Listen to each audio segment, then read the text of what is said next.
going on, everybody, and welcome back to another episode of JaAR. JaAR, for those of you that may be new, stands for Joe and Amy Review, and this is our twice-weekly show where we review the Magic stories.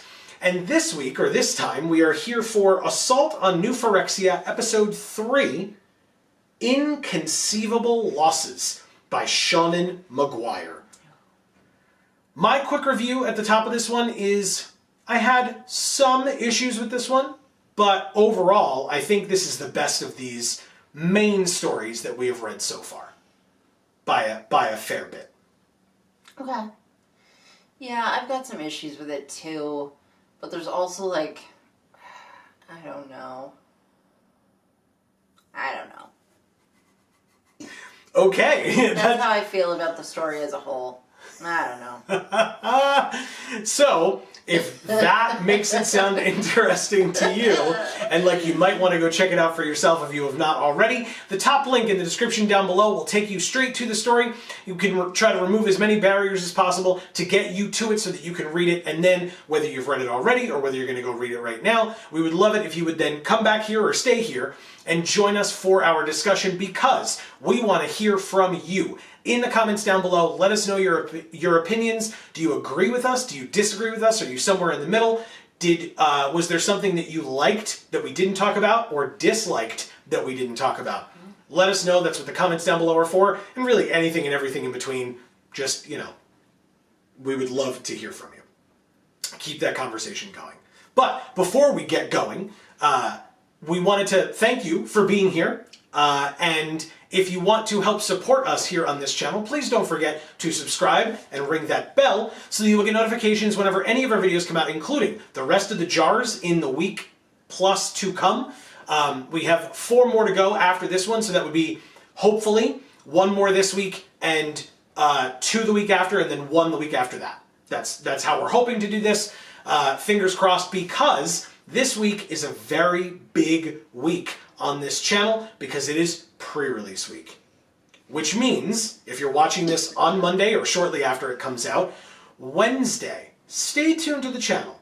Make sure you have that bell rung like I talked about. You'll get notifications, because I can't promise when the video is going to come out, but there's a very interesting new video that we have planned for Wednesday, so stay tuned for that. Then on Thursday, we have the early access streamer event for Phyrexia All Will Be One, sponsored by Wizards of the Coast. We thank them for sponsoring us for it. We would love to have you there with us for it. It starts at 1 p.m. Eastern, right here on this channel. You do not want to miss it. We will be out for part of that day, so just be aware of that. Come check out the channel. Again, if you have the bell rung, I know I've said it twice now already, or 3 times, and I apologize, but that will give you notifications as soon as we go live, the first time and the second time, because we are going to have to take a bit of a break in the middle of the day. Apologies for it. We're still going to probably stream for like 8 hours or so throughout the course of the day, so hopefully you won't feel too deprived. It's only 8 hours, sorry. We're going to do our best to be here. Only 8 hours? I know. You guys are the worst. We're going to try to be here with you as much as we possibly can that day, so definitely stay tuned for that. And then Friday, we will do our typical pre-release content that we do for our sponsor store, Champion Card Collector in Poughkeepsie, New York. We'll be opening pre-release kits live in the store. We will not be live on this channel, but we will get those videos out to you as quickly as we can after we are done. So, all of that being said, thank you for any and all support that you're willing to give. We would love to see you over the next week, and then obviously beyond, because we've got a lot going on this channel. We also have other channels. Links down in the description box below for Video Games for All. And gluten-free for all. That's right. So don't forget to go there, sub, ring the bells there too. Thank you. And last but not least, please don't forget, while you're here on YouTube, for anything that we're doing, likes and shares go a very, very long way, and we really appreciate it. So that's enough of that. Sorry for that. It's a big week, a lot of things going on. So on to the full review itself. This was, they talk about inconceivable losses. This was a big one. Yeah. You lost 2 planeswalkers, but really it was like 1 and then a half and then another half, which makes a whole. So, yeah, we lost like 2 to 3 planeswalkers this time, which is, again, frustrating, but if it's going to happen, this was not a terrible way to go about it. So, no. It makes me, like, not as angry about it. Yeah. But it also, like, I don't know, I feel like wasn't a good enough story for me to be sitting here going, like, guys, it was worth it. Because this story, you know what I mean? Well, yeah, but that's a huge hurdle to leap. Like, it's not going to be worth it. In my opinion, it probably wouldn't be worth it no matter what, because it's still taking a bunch of characters that the main story team that the company is working with don't know how to write stories for, so they have to find a way to fix it, and it's by getting rid of them. And that was all of the people in this particular story. Unlike Luca, who nobody gave a damn about to begin with, so it didn't really matter. These three in this story were all fan favorites in many respects, and were gotten rid of because people didn't know how to write for them. That's just kind of how it goes. And so, because that's the case... By the way, I'm so sorry. Did I say that this was written by Shauna Maguire? I hope I did. Oh, I might have, like, jumped in too soon before you got to it. I don't think it was you. I should have said it. If I didn't say this was by Shauna Maguire, I'm very sorry. The byline is important, so yes. I apologize if I missed it. At the beginning, we have Elspeth coming down in the cart, as all of them did come down in the cart at the end of the last main story that we reviewed. And she was in a cart with just other Mirrans, as opposed to also other Planeswalkers, and there was a quote that you asked me to write down. It was easier for people to see you as a hero if they had never seen you fail. She had already failed Mirrodin once, and this broken place was her punishment and payment for that mistake. Yeah. Those, like, 2 lines... I could spend the whole episode just talking about those 2 lines. It's very good. It's very good. So the first line,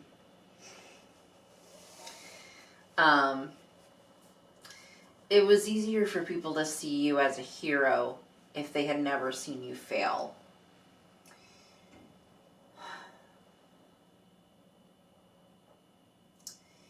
Yes and no, right? Yeah, for sure. So... Yes. Yes, because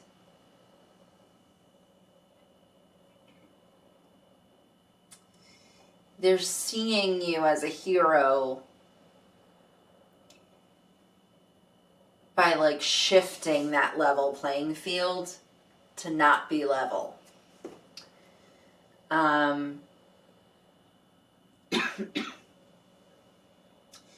When you see people's vulnerability, you can relate to them. You can empathize with them. You know they can empathize with you.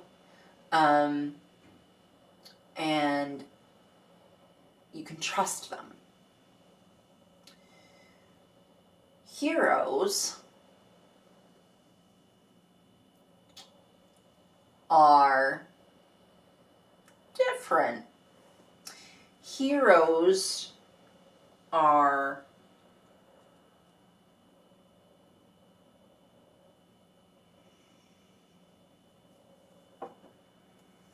oof, this is gonna sound harsh.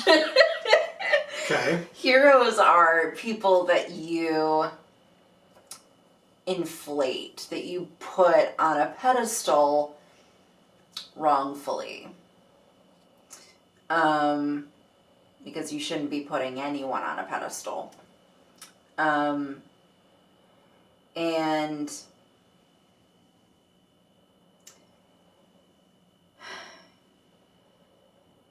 it is easier to do that if you don't see them fail. But it is not easy then to have a healthy relationship with them. Because the power dynamic is not equal.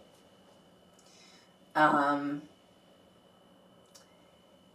so you can trust them and you can think a lot of them, right? But that vulnerability and empathy and like deeper connection doesn't really get to exist there, because it's sort of a superficial relationship, because the deepness can exist when the two people trying to create that connection are like this, right? So then it says, you know, she had already failed Mirrodin once. And this broken place was her punishment. So I know. Okay, sorry. She feels like she was punished for failing Mirrodin. Right, for abandoning it, leaving it, not being there, all of the above. Now, I don't know too much about the lore of that time, but didn't we come to find out that she had just planeswalked away unintentionally? Like, that was when she got her spark, right? Was when she left Mirrodin. Or no? No. No, because she was from New Capenna. Correct. Okay. So, I don't really know enough about her story to be able to say why she left Mirrodin. We read about it last time, and unfortunately, I don't remember. I think she just felt like she had to, because she was going to... No, I don't remember. Let us know in the comments if you Yes. do, because again, we looked it up last time, but it's been a bit, and we're focused on a lot of other things, so apologies for not remembering, but moving on. And then it says, and payment for that mistake. So it's both her punishment and her payment, because it's the fall of it reflects the failure, but the fact that she's kind of receiving it now as this additional burden that she's now got to continue to try and fix, essentially, or keep alive in some kind of way. That's kind of how it's her payment now for that mistake. Yeah. But I mean, that's a lot to kind of put on yourself, to be like, well, because I left this plane, that's definitely the reason that the whole thing kind of fell apart. I feel like that's a lot of pressure to put on yourself, but it's also like this kind of inflated sense of self here, where, so it goes with the line before it, right, is that, like, she's a hero, and, you know, like, she wouldn't be able to leave a plane that was, you know, possibly gonna be invaded by Phyrexians, and therefore, you know, it was gonna fall to dust, you know, because she left it, as opposed to, you know, her staying there would have prevented the whole thing, and that's kind of absurd. I think the next line is you. Yeah. Yeah, that's why it's got the little... Yeah. Yeah, one thing that we find out in this story is new information, at least for me, and I believe for everybody, but was that Koth mentioned that there were 7 Thanes of the Dross Pits, which we knew, but that not all of those Thanes work together. And in fact, he reveals that some of them joined Urabrask in the kind of civil war, if you will, or uprising against Elish Norn, and mentions a list of individuals, some names I at least, or we at least, were not familiar with. We heard Geth's name, and we heard Shieldred's name. So that's 2 Praetors against 3, which is a big deal. We had not known about Shieldred prior to this moment, being with Urabrask. Right. So that was new information. Don't really know how Koth had that, I guess, except that, again, we asked the question of how the Mirrans knew that Urabrask wasn't going after them in the Great Furnace level or whatever. So presumably there was some information passed back and forth there. Because if Urabrask is smart, or if the Resistance in general is smart, they know that having the Mirran Resistance on their side just gives them an edge, or more of an edge against Elesh Norn. And so why wouldn't you feed information to the enemy of your enemy, right? So I guess that makes a bit of sense. But we have to infer that. That's not anything that we have any knowledge of. It's just like, yeah, I mean, it makes sense. Like, if they had flat out told us that, you wouldn't have been like, oh, that's a cop-out. Like, it makes sense, right? So, but because we have to guess it, it's like a little annoying, but... It's a little annoying, and also, like, you know, it leaves a little space for you to kind of theorize other things, too. Which, you know, in certain situations is important, but in that situation I feel like it's important not to do that, but that's my opinion at least. Sure. Now, I have read enough X-Men comics in my day with the telepath that is Jean Grey, aka the Phoenix, and her connection with Cyclops, her significant other, boyfriend, husband, whatever you want to call it, the love of her life, that I know, in that respect, how psychic links work. I wasn't about to just end the phrase, I know how psychic links work, because it ain't an actual thing, Joe. But in fantasy, or what... Maybe to you. But in fantasy, I understand how psychic links work, especially with people who are in love in that way. And so when Jace ever, like, drank the halo, which we'll talk about in a second, but drank the halo and then, like, collapsed and started, like, writhing in pain, and they ever said, like, it's not completion. It was like, yeah, I know what this is. Like, one, because we already knew that, spoilers, I guess, for this story, but we already knew that Vraska was lost to Phyrexia. So, because of that, I knew that it was Jace experiencing Vraska's pain and or completion. And I was right on both fronts. And I was shocked about it when he said that. Because I was like, what is this nonsense? I called it as we were reading it. And he said that, and I was like, oh, shit. Mm-hmm. Yeah, you know, like I said, I know how psychic links work. I've experienced them in fantasy properties in the past, so... but yeah, what's another word or set of words for Halo? That... Oh, yeah. I wanted him to write it down because it was so ridiculous when he said it. And they were just like, ladies' magic juice. Well, they said the ladies' magic juice, but ladies' magic juice is a lot funnier. But yeah, they were talking about Elspeth because she just produced all this Halo and they all drank it. So, yeah, very, very funny. And then, of course, she lost all her magic juice. Of course. Later on, and it kind of soaked into the ground. So yeah, that does happen sometimes for certain ladies. God damn it! Wow. You get to a certain age, and you just, you know, you lose your magic juice. I'll talk about this later. Okay. We had like Kaito and Tyvar in this story.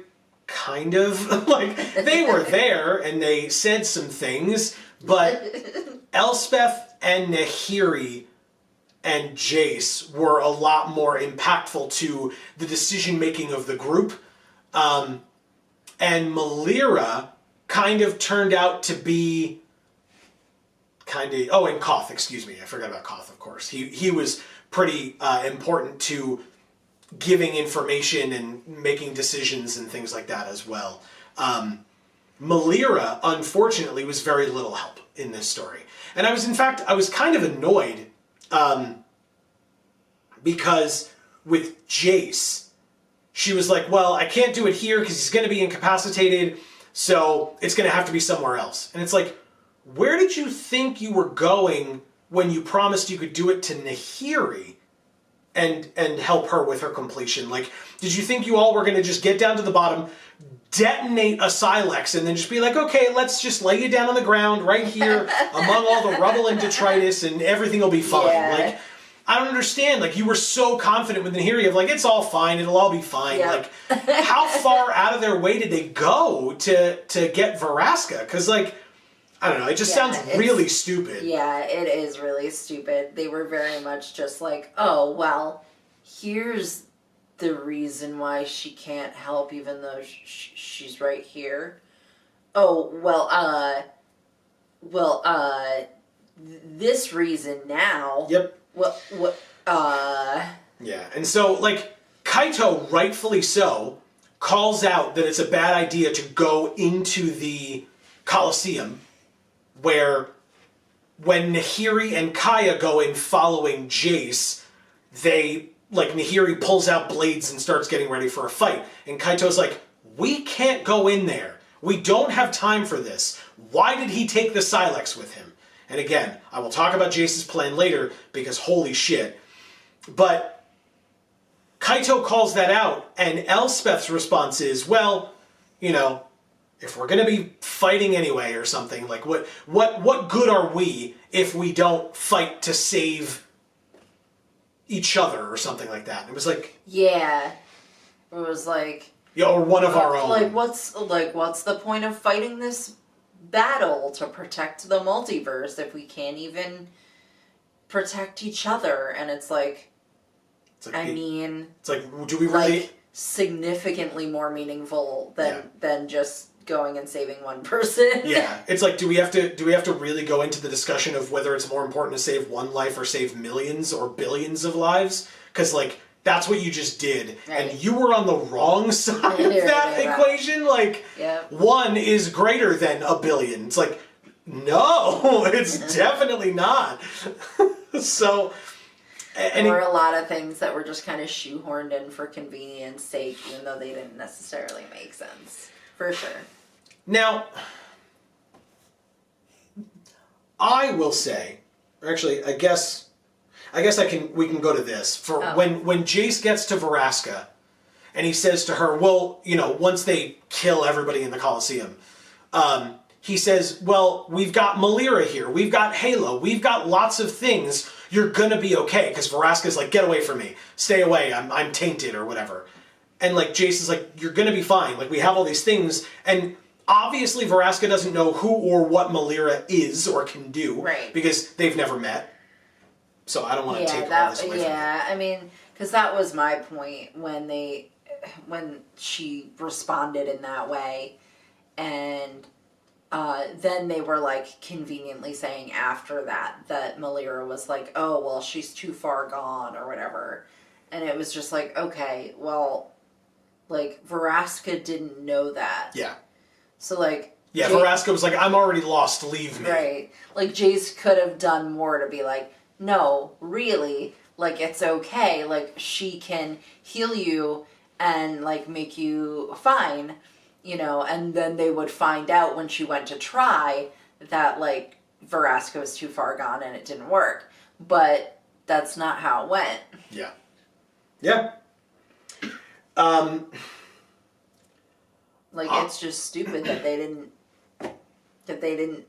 do it that way. But like I said, that would have made so much more sense. They had added Malira here to be like, Malira can help us, and then when it actually got time for Malira to actually help, she was like, oh, I can't.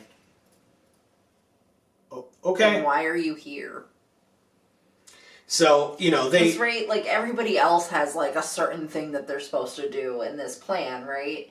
And, like, what's hers? Don't ask me. Because if it's not to help people who are turning Phyrexian... They said they had some Mirrans with them, like, they keep referencing the Mirrans because of any of them that came down in the carts or whatever. So Malira is one, Koth is another, although he is, of course, a Planeswalker as well, but... I don't know. I don't know, guys. It's 6. I wanted to talk a bit about the Jace and Vraska moments that occurred, because I think it got like 85% of the way there to being like kind of a sweet moment between the two of them. Mm-hmm. Where Jace tricks her mind, puts her in an illusion, takes her out on a date in Ravnica. He looks all nice. He like pushes all the images of battle away and just says, you know what? This is where we are. This is what we're doing. I'm going to help your mind. Your body can become Phyrexian. Your mind won't. Your mind will stay here with me. And we'll be together here. And she says, please just leave. And he's like, no. I got this. It's fine. And then the sky darkens. And Vraska says, no, you don't got this. You should have run. Because the sky darkening is the switch. Yeah. And from that moment on, you can tell it's a lot more matter of fact. It's a lot more sinister in the way that she talks to him. Whereas before it was like pleading, like, please, I love you. She does get to say I love you right before the switch, right before the changeover. But it still is that darkening of the sky is the switch being flipped, and now she says, for the glory of Phyrexia, and stabs him with her scorpion tail. She has a scorpion tail now. I don't understand how it was so fast, but again, time might have been a little weird. Jace in Vraska's head could have had that time be a long amount of time, stretched out. Sure. The amount of time that it took them to get to the Colosseum from the moment where Jace felt her in pain, that first feeling of pain could have been her being slashed and injected with the oil. And so all the time that it took him to get, or them all, to get to the Colosseum, that could have been a long period of time. We don't know how long that was. So maybe it wasn't that much of a change, but again, as we talked about in the last story with Luca, there is no indication from any of the planeswalkers whose perspectives we are hearing from. There is no indication that she is visibly changing at all prior to them being everybody but Jace and Vraska leaving the Colosseum. And then when Jace stays, he goes into her mind and sets up these illusions, and then the next thing we know, short time later, she's got a scorpion tail. Right. So how long... And she's stabbing him with it. Yes. And so how long does it take the planeswalkers? Because if you recall, when Jace then gets stabbed in the hand and runs away, he bumps into Tyvar, who is coming back into the Colosseum. So the planeswalkers, minus Jace and Vraska, left, saw all the fighting outside of the Colosseum that the story implied was right outside of the Colosseum. Right. And those planeswalkers had left Jace and Vraska shortly after, or shortly, while Jace was talking to her, before he put her mind in the illusion. I don't know how big the Colosseum is, but they walked out of the Colosseum, out to the exterior, and at the exterior was all the enemies. The next thing we know, they said, oh shite, and they just backed up. Yeah. The next thing we know, they are retreating back into the Colosseum, and Jace is bumping into Tyvar. That's not a lot of time. No. So, like I said, it must be the amount of time from when Jace first felt her pain to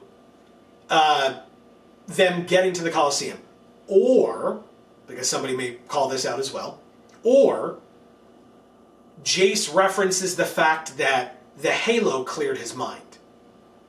So it could have been any time before that as well that she had started this fight. So, whereas we had discussed earlier tonight before we started filming that all of these planeswalkers planeswalked away from Dominaria at the same time. Yeah. Which would mean they arguably all arrived on New Phyrexia at the same time.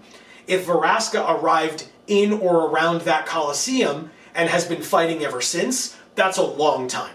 Because Jace and the other planeswalkers in that group had the story with Kaito, the Wanderer, Nahiri, and Tyvar. Then they travel and meet up with the Mirrans, break through the shell, go down one level, have further conversation when they meet up with Jace and Koth and Elspeth, and then travel further down through the blue area, the why can't I think, like the surgical wing or whatever.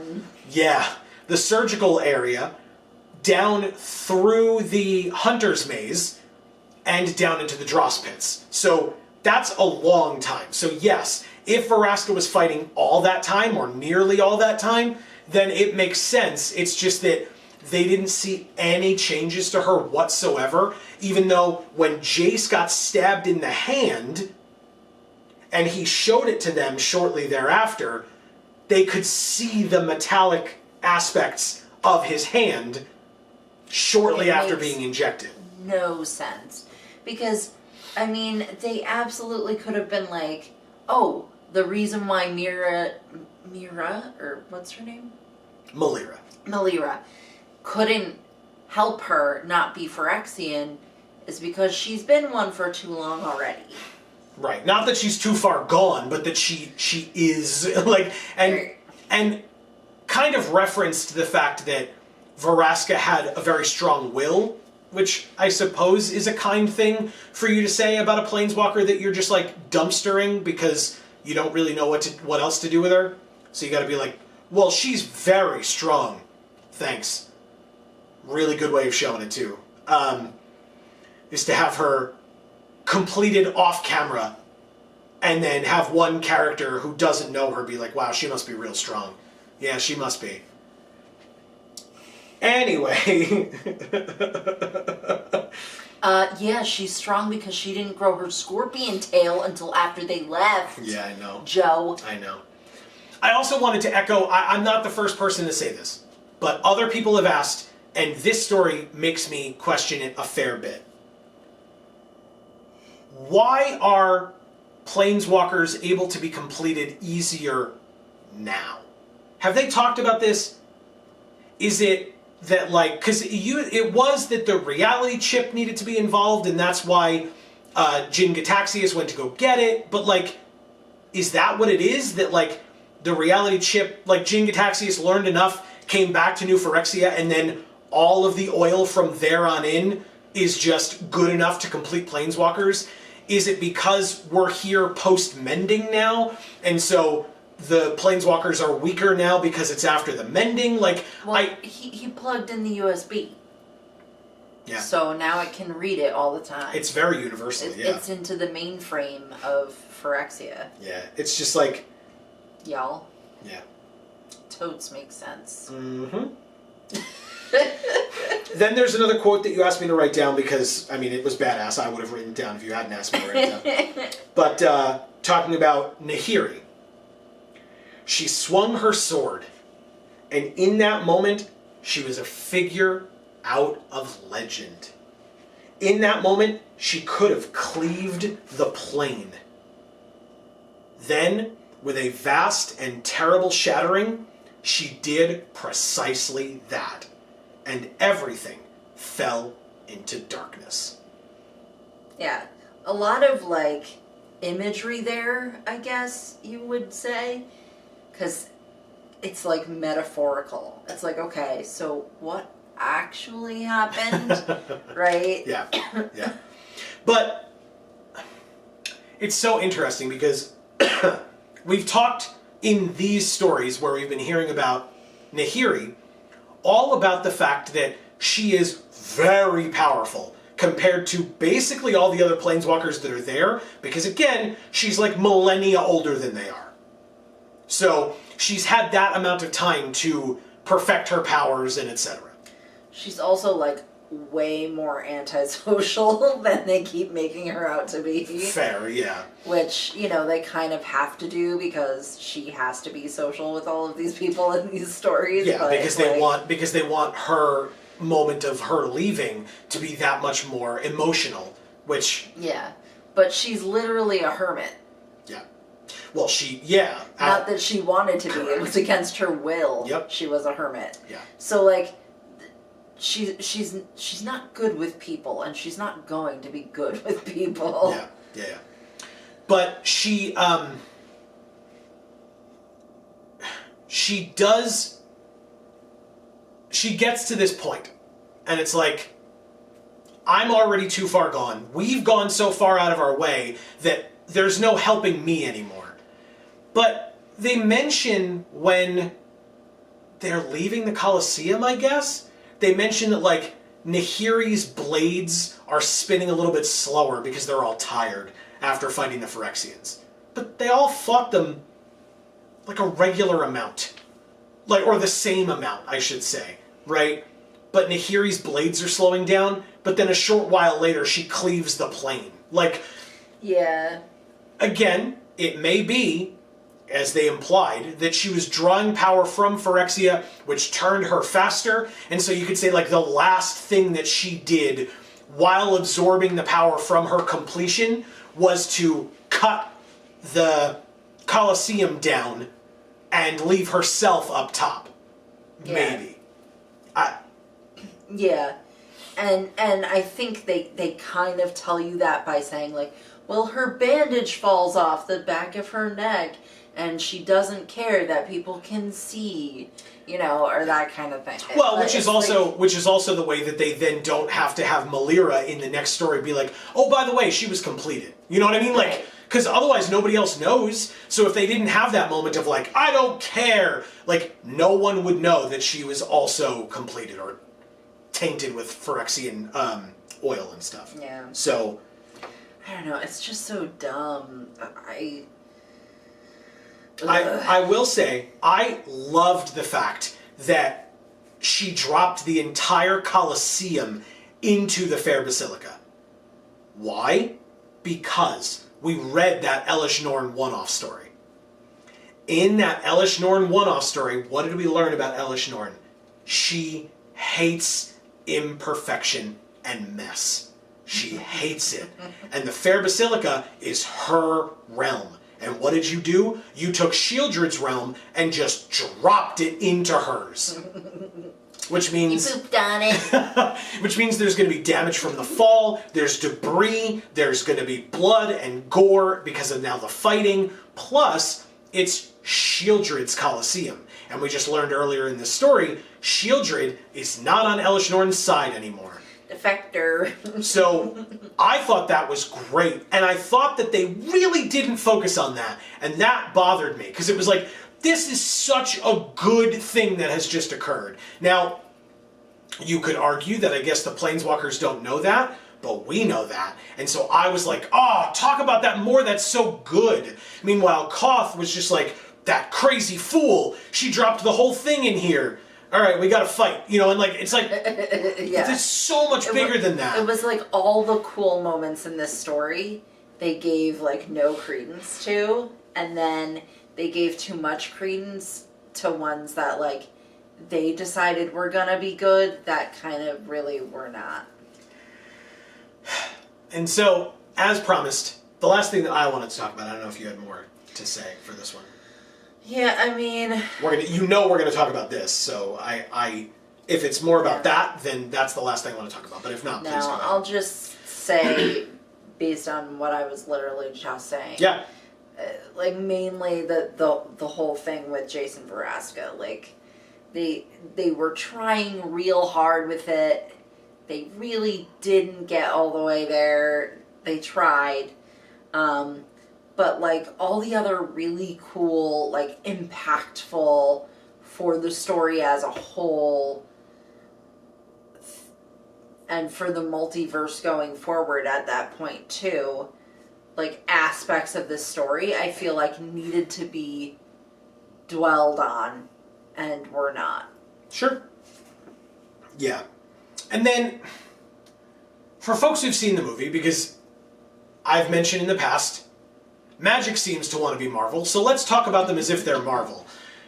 After Captain America Civil War, for those who have seen it, Baron Zemo's plan, or Zemo's plan, he wasn't Baron Zemo yet, but Zemo's plan was one of the most convoluted things ever. It was like, oh, so you needed all of these things to go right in this exact order for your plan to come out, and if anybody at any point used any common sense or just wasn't in the exact spot that you needed them to be out of pure sheer dumbass luck, your whole plan would have fallen apart.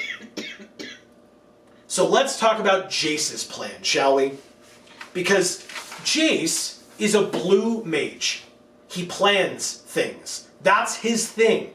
That's his whole thing. Yep. And so we will see, after I've finished describing this plan, we will see, because I'm sure there are people out there who are like, but he's in love with her, so his brain isn't... Let's see, after we describe this whole plan, let's see if we still believe that he was... This is a very disrespectful way of saying this, but let's see if he was booty blinded, and that's why he went ahead with this plan, even though it makes no goddamn sense. Because I would argue that that is a very flimsy hook to hang this whole coat of a plan on. Very flimsy. I think a lot of things in this story were flimsy. Jace notices or feels that Vraska is hurt, and he knows that she needs help, and that he wants to go help her. He knows that no one will go with him because they flat out tell him that, and he understands, or should understand, that that makes sense because they have a job to do. So he goes off on his own. He says, I have to go, and he leaves them. But he knows that they're not following because they've told him that they're not following. But he leaves. Which would be fine, except he took the Silex with him. Like a dim. Why? And shortly after he left, in fact, so shortly after that they were all able to follow him, one of them, I believe Kaito, says, but he has the Silex. Oh no, it was Nahiri, I guess. But he has the Silex. So call after him and say, hey, dumbass, leave the bag. Yeah, drop it on the ground. We'll go get it. See you later. And instead, their response is, okay, well, he has the Silex and we need it, so let's all follow him. We will all abandon our plan and follow him. Okay? We're not done yet. Then, they find Vraska. And she's hurt. And she's too far gone. Melira says that she's too far gone. Jace then... But after Vraska says it, which Yes. makes no sense. Jace then gets upset with the other planeswalkers. You're just gonna leave her here? Yeah, they weren't even coming initially. They just came for the thing in your bag. Yes. Thank you. It's fine. It's just... It's true, right? I'm upset that you, pulled the rug out from under my point, but it's because it's very goddamn obvious. It doesn't make any sense. They weren't going to come with you in the first place, and now that they did, you're just going to leave her? They just told you she's too far gone. The only person who could save her just said she's too far gone. Arguably, I guess you could have poured some Halo in her mouth, and then also found out that that wasn't enough. Sure. But you're still upset, and you still have the Silex on you, even though you've decided that you're basically going to stay with her and everybody else is going to leave. Now, we don't know if he was going to keep the Silex or not, because when Kaito's like, hey, or somebody, again, I don't know if it was Kaito, I keep thinking it's Kaito, somebody says, we need the Silex, and Nahiri just cuts it off of him, cuts the bag off of him. We don't know if he was going to keep it or if he was just going to relinquish it. Doesn't matter. Nahiri cuts it off of him, Kaya grabs it, and they all leave. Okay. Now, once Vraska turns, stabs him in the hand, and he goes with the other planeswalkers now, because Vraska is lost, and he now knows it, when they fall through and are at the Fair Basilica, what does he do? He asks Kaya for the Silex again. Why? You're going together. The Silex will be within 10 feet of you at all times. His point is, I will be the one to detonate the Silex because I'm already lost. Perfectly fair. That makes absolute sense. What doesn't make sense is, why do you have to hold it? Because the only reason you have this Silex, which is the filigree Silex, is because the last time a Silex was given to a planeswalker who had been infected with Phyrexian oil, that planeswalker broke it. And so you're like, you know what? I don't know how long it's going to take me to turn, because as we decided, we have no idea because Vraska's was so goddamn quick. I have no idea how long it's going to take me to turn, but I will hold on to our last hope. That makes sense. I'm a blue mage. I understand plans. That makes perfect sense. And Kaya and everybody else is like, fine, you've asked enough times, just take it. What? You're gonna be walking together. It's not like Jace is gonna leave everybody and go in one direction and everybody else is going in the other direction. But Joe, what if it detonates while they're walking? Yeah, that's definitely how it works. I remember in Brothers War, they talked about it. It was like, it's fucking basically sweating dynamite. They could just blow up at any second. Yep. It doesn't make sense. It doesn't. And that's Jace's plan. The smartest person in this group, and besides Ugin, possibly in the multiverse. And that's his plan. That pile of garbage is his plan. But Joe, he's in love.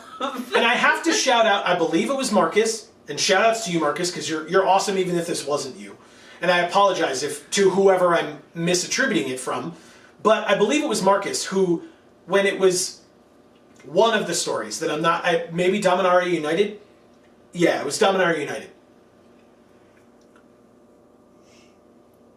It's very dumb when your story hinges on your intelligent main characters being idiots. Yep. It doesn't make sense. It's like, well, we've written ourselves into a corner. How do we get out of it? Well, he has a bad plan. The blue mage, the smart guy, the one who made the plan in the first place, immediately abandons the plan at the first sign of trouble, doesn't make up a contingency plan along the way, pulls everybody off of the path instead, and just continually F's it up over and over and over again. Until after he has lost the woman that he loves, which was the only excuse that you could have possibly given for why what he was doing didn't make sense. Now he's lost her. So now you're going to say that he's so heartbroken that he can't continue making a plan? Because originally it was, I need to save her, nothing else matters, right? That's the excuse that I'm going to be told as for why he couldn't think of any of these other things that would have made even a modicum of more sense than just, I'm going to march in that direction and everyone has to follow me because I have the MacGuffin. And then after she's gone, he's heartbroken, he's already lost, and he's like, you know what? Even though we're going to be walking together, I'll take that MacGuffin again because I need to be the one to carry it. Also detonate it later, but carry it to that point as well. Because he's already a Phyrexian and he's just pretending. Yeah, because as we learned, there's no telling how quickly it happens. And you can sit there and be pretending that whole time. And then stab them with a scorpion tail and say they should have run. It doesn't make sense. He's like I said, arguably the second smartest being in the multiverse with respect to Emrakul. Thank you. So maybe She's the best. maybe the third smartest being in the multiverse. And this is his plan. okay, if I'm missing something, let me know in the comments. I bet you there aren't any. But as always, truly, right, all joking aside, if you think of something that I did not, we want to know. As always. Because if we're wrong, correct us. Always correct us. Yeah, I definitely want to know if there's, I don't know, maybe there's like a whole half to this story that just fell out when we went to read it. No. Again, there are 2 more main stories in there, the next 2 stories that we're covering, but the idiocy has already happened. I don't like it. There's not more to it than that. Like, yeah. He's not going to, in the next story, he's not going to turn around and be like, guys, that didn't make any sense. All that stuff. Why did we do that? Why did you let me do that? It doesn't make sense. Here, take this back. Like, that'd be real stupid. But that's kind of the only way that it could be fixed at this point. Yeah. So, okay. Or makes sense. Anyway, that's it. We have story 4 next time and story 5 after that. And then we have side stories 4 and 5 as well to wrap this thing up. I don't know. There are sitcoms with that premise, right? Yeah. Where it's like, okay, all your main characters who you love, you know, every plan they ever come up with is just foiled. Because they have to be done in a half an hour. Yeah, well, and then it has to be funny. Yep. And that's it. There has to be a problem that comes out of nowhere, but it didn't really. Yep. And then Jace slipped on a banana peel. Anyway. He didn't see it there. Yeah. Alright. So that is going to be the end of this particular video. Thank you all so very much for joining us. I truly think, like taking 5 seconds to think about the character that you're writing about. Think about their abilities, think about their powers, think about their past. And then realize that don't have them be the dumb one. Or, like, just look at the color on the card. Let Tyvar be the one to come up with these stupid plans. Yeah, he's the himbo guy. He's the himbo. Everyone will love him for it. But instead, you're like, Jace doesn't make sense, 'cause girl. But that's typecasting, Joe, for our sitcom. We can't typecast for our sitcom. Yeah, they ran out of ideas. Otherwise, how are you going to get Jace in the story? You gotta have him be an idiot. Right. But I think that, like, discussing the actual motivations that these characters would have, as opposed to the motivations that are thrust upon them by people that don't seem to understand them properly, so they're just going to Phyrexianize them, is a really great way for all of you to join us as we show off our... Hashtag Worthos Pride. That's right. They might not do it, but we're going to. So, please stay tuned. Like I said, if you subscribe and ring that bell, you will get notifications whenever any of our videos come out, including the next JaAR that we have hopefully coming out Thursday. We do have a big stream on Thursday, so there's that too, and that special video Wednesday, the day before it, and our pre-release openings on Friday as well. Stay tuned for all of that. We really hope you enjoy anything and everything that we're doing in the week coming up, and obviously in the many, many weeks to follow. And tell your friends to watch them too, please. Likes and shares go a very long way. Come hang out on stream. We would love, love, love to have you. Like Amy said, bring your friends. We'd love to have each and every one of you. We'll talk about the new cards and the new set, because we're going to check out Phyrexia All Will Be One, sponsored by Wizards of the Coast.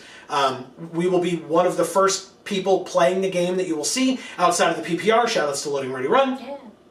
Yeah. But it'll be the first time you'll see the cards on Arena, I suppose. So come hang out with us. We would love to have you. 1 p.m. Eastern this Thursday, live right here on this channel. Do not miss it. But for now, from us here at the Geek for All family of channels, I have been Joe. And I'm Amy. And as we always say, in whichever video of ours you watch next, we will see you all next time. Thanks, everybody.